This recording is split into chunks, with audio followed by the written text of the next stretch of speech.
Tentu bagi kita semua, Bapak Ibu kita yang hadir di sini, sebagai roh dan jiwa bangsa kita, konstitusi harus tegak. Dia tidak boleh dipermainkan atas nama pragmatisme politik sempit tersebut. Saya berdiri di sini bukan atas kepentingan partai politik, juga tidak bicara tentang kepentingan calon presiden maupun calon presiden.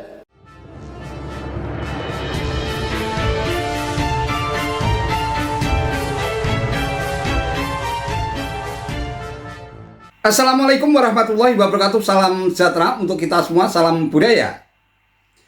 Sahabat-sahabat tercinta sebangsa dan setanah air yang sangat saya hormati, secara politis Indonesia belakangan ini menjelang Pilpres 2024 tampaknya sedang dalam keadaan tidak baik-baik saja.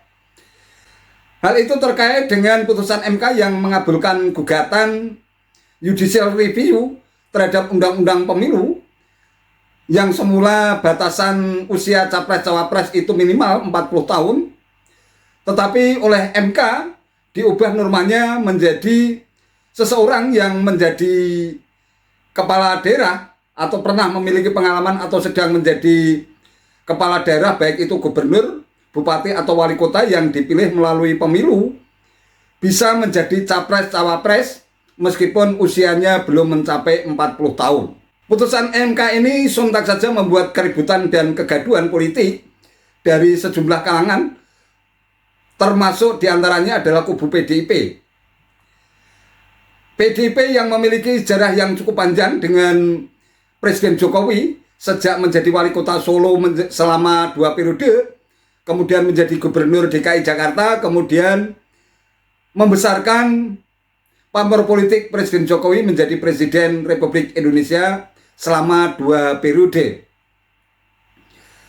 Nah, akibat putusan MK yang dinilai merupakan putusan Mahkamah Keluarga itu pun PDIP meradang.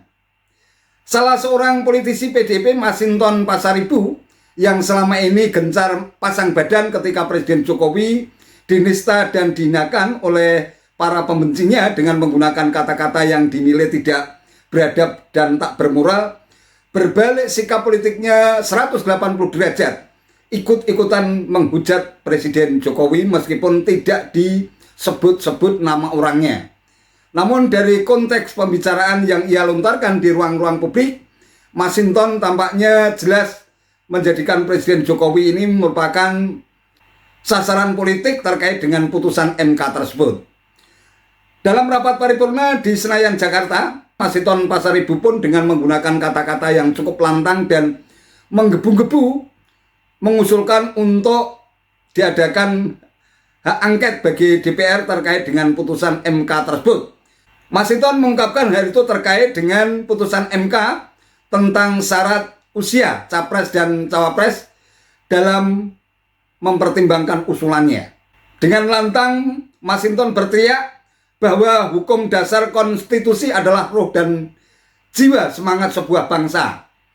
Tetapi apa hari ini yang terjadi? Kita malah mengalami satu tragedi konstitusi pasca terjadinya keputusan MK pada tanggal 16 Oktober tahun 2023 yang lalu. Pertama-tama saya menyampaikan salam solidaritas terhadap perjuangan rakyat Palestina dan solidaritas kemanusiaan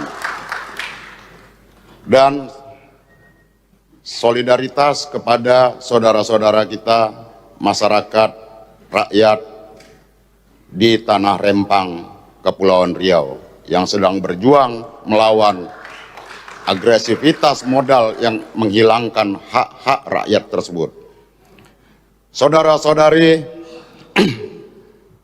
Bung dan Sus yang terhormat, kita berkumpul di sini tentu karena konstitusi. Kita ada di ruangan ini untuk menyuarakan konstitusi. Mereka yang punya kewenangan dan jabatan diatur oleh konstitusi dan perundang-undangan. Dan bagi kita tentu kita semua memahami bahwa konstitusi bukan sekedar hukum dasar. Konstitusi adalah roh dan jiwa semangat sebuah bangsa. Tapi apa hari ini yang terjadi? Ini kita mengalami satu tragedi konstitusi pasca terbitnya putusan MK 16 Oktober lalu.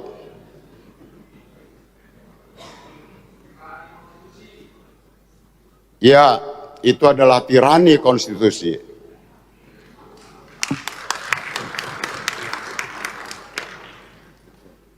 Tentu bagi kita semua, Bapak Ibu kita yang hadir di sini, sebagai roh dan jiwa bangsa kita, konstitusi harus tegak. Dia tidak boleh dipermainkan atas nama pragmatisme politik sempit tersebut. Saya berdiri di sini bukan atas kepentingan partai politik. Juga tidak bicara tentang kepentingan calon presiden maupun calon presiden.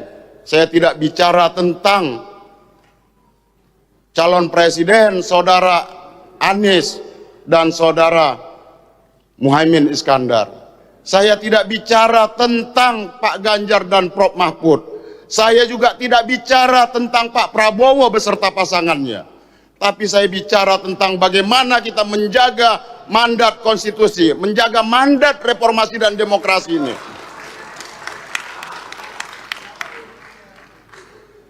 Ini kita berada dalam situasi yang ancaman terhadap konstitusi kita, Bapak Ibu. Reformasi 98 jelas memandatkan bagaimana konstitusi harus diamandemen undang-undang dasar itu. Masa jabatan presiden harus dibatasi. Bagaimana kita mengeluarkan TAP MPR nomor 11 tahun 98 tentang penyelenggaraan negara yang bebas dari KKN, kolusi, korupsi, dan nepotisme. Dan kemudian berbagai produk undang-undang turunannya. Tapi apa yang kita lihat? Putusan MK bukan lagi berdasar dan berlandas atas kepentingan konstitusi. Putusan MK itu lebih pada putusan kaum tirani, saudara-saudara. Maka kita harus mengajak secara sadar, dan kita harus sadarkan bahwa konstitusi kita sedang diinjak-injak. Kita harus menggunakan hak konstitusional yang dimiliki oleh lembaga DPR. Saya, Pak Ibu Ketua saya, Masinton Pasaribu, anggota DPR RI dari daerah pemilihan DKI Jakarta.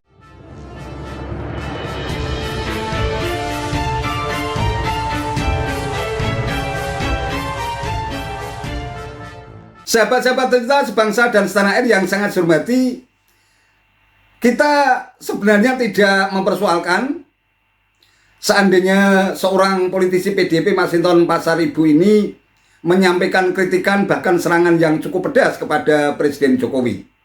Kalau kita lihat rangkaian peristiwanya, memang dugaan-dugaan yang muncul ke permukaan selama ini terkait dengan putusan MK tersebut memang ada benarnya. Saat-saat menjelang KPU membuka pendaftaran Capres dan Cawapres untuk mengikuti kontestasi Pilpres 2024, Prabowo Subianto, Ketua Umum Partai Gerindra ini termasuk calon presiden yang paling terakhir untuk mendaftarkan diri ke KPU. Bisa jadi memang pertimbangannya adalah sejak awal Prabowo Subianto ini ingin menjadikan putra sulung Presiden Jokowi, Gibran Rakabuming Raka, yang masih aktif menjadi wali kota Solo, bahkan baru menjabat sekitar 2-3 tahun, ingin menjadi cawapresnya. Sehingga ia menunggu waktu yang tepat untuk bisa mendaftarkan bareng-bareng bersama Gibran Rakabuming Raka ke KPU. Kalau kita lihat rangkaian peristiwanya atau kronologi peristiwanya terkait dengan putusan MK, bermula ketika Prabowo Subianto itu berulang-ulang untuk meminang Gibran Rakabuming Raka ini sebagai cawapresnya. Hal itu jauh disampaikan ketika putusan MK itu belum keluar. Beberapa hari menjelang pendaftaran capres-cawapres ke KPU, Mahkamah Konstitusi tiba-tiba saja menggelar sidang judicial review terhadap undang-undang pemilu. Semula ada optimisme publik bahwa MK tegas menolak adanya perubahan terhadap batasan usia capres-cawapres, yaitu 40 tahun, tidak ada perubahan. Namun sore harinya mendadak ada perubahan ketika ada usulan dari seorang mahasiswa Universitas Surakarta yang akhirnya muncul norma baru bahwa seseorang yang pernah berpengalaman atau sedang menjadi kepala daerah yang dipilih langsung melalui pemilu ternyata bisa menjadi capres atau cawapres meskipun usianya belum genap 40 tahun. Putusan MK itu sama saja memberikan karpet merah dan memberikan peluang serta kesempatan selebar-lebarnya buat keponakannya Gibran Rakabuming Raka untuk bisa menjadi cawapres Prabowo Subianto. Itulah awal munculnya istilah Mahkamah Keluarga yang melibatkan 3 nama besar, yaitu Presiden Jokowi, Ketua Mahkamah Konstitusi Anwar Usman, dan Gibran Rakabuming Raka sendiri. Dalam konteks politik tentu saja Mas Hinton ini berhak untuk mengusulkan hak angket terkait dengan putusan MK tersebut. Persoalannya tentu saja adalah menunggu hasil rapat pleno dari semua anggota DPR. Kalau memang nanti disepakati bahwa perlu ada hak angket terkait dengan putusan MK tersebut, tentu saja ini akan menjadi semakin gaduh. Suasana politik menjelang Pilpres 2024 semakin tak menentu. Karena semua mesin politik menjelang kontestasi Pilpres 2024 tentu saja harus bergerak. Kalau ternyata ada bakal capres atau cawapres yang sudah resmi mendaftarkan ke KPU, kemudian digantung dan belum jelas statusnya bisa mengikuti kontestasi politik atau tidak, tentu saja hal itu akan sangat ditentukan oleh keputusan Majelis Kehormatan MK yang diketahui oleh Profesor Jimli Asidiki, dan bahkan mungkin juga menunggu hasil hak angket sidang DPR di Senayan. Kalau memang nanti keputusannya menghasilkan keputusan yang sangat baik, termasuk diantaranya adalah dianulirnya keputusan MK meskipun bersifat final dan binding, bersifat final dan mengikat. Tetapi kalau ternyata putusan Majelis Kehormatan Mahkamah Konstitusi dan hasil pleno sidang hak angket ini nanti berjalan sinkron dan sama-sama meminta atau merekomendasikan dengan putusan agar Ketua MK Anwar Usman ini diberhentikan karena diduga terlibat dalam politik kejahatan nepotisme, dan juga hasil sidang pleno tentang hak angket DPR juga memberikan putusan yang sama, tentu saja bisa saja terjadi pasangan Prabowo Gibran Rakabuming Raka batal untuk bisa mengikuti kontestasi Pilpres 2024. Namun tentu saja hal itu bisa saja berubah karena memang politik Indonesia saat ini memang sulit untuk diprediksi, sulit untuk diduga. Kita hanya bisa menunggu bagaimana follow up atau tindak lanjut dari dinamika politik yang terjadi. Yang kemudian menjadi pertanyaan besar adalah kenapa PDIP yang selama ini memiliki hubungan baik, hubungan sejarah yang cukup panjang dengan Presiden Jokowi, tiba-tiba saja seperti Tom and Jerry, bagaikan musuh yang selalu melakukan serangan-serangan politik dalam suasana yang serba tak terduga. Mungkin reputasi Presiden Jokowi selama 9 tahun yang dinilai selama ini oleh PDIP sebagai satu-satunya presiden yang paling berhasil dalam sejarah bisa saja akan dihapuskan oleh putusan MK.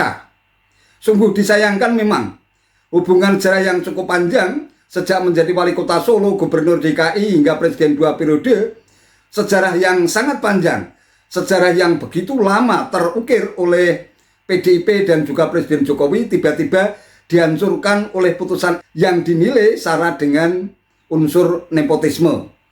Tentu saja hal ini menarik untuk diamati dari sisi politik. Bisa jadi ini merupakan ekspresi kepanikan dari PDIP sendiri karena dengan hengkangnya Presiden Jokowi dari PDIP yang mulai menjaga jarak dan lebih suka merapat dengan pasangan Prabowo Subianto dan Gibran Rakabuming Raka.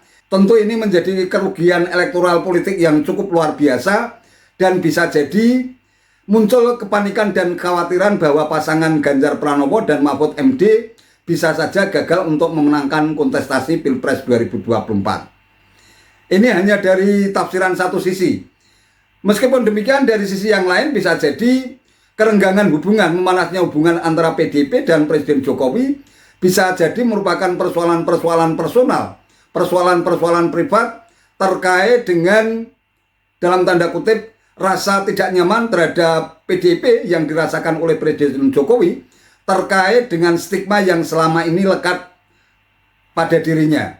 Misalnya menyebut Presiden Jokowi ini merupakan petugas partai, kemudian berkali-kali Ketua Umum PDIP Megawati Soekarno Putri ini menyatakan bahwa jika tidak ada PDIP, Presiden Jokowi itu bukan siapa-siapa, bahkan patut untuk dikasihani.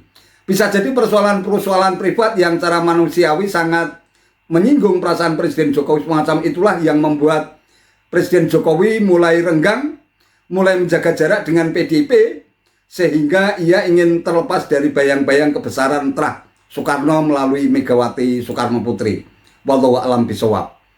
Itu saja yang bisa saya sampaikan. Terima kasih atas perhatiannya.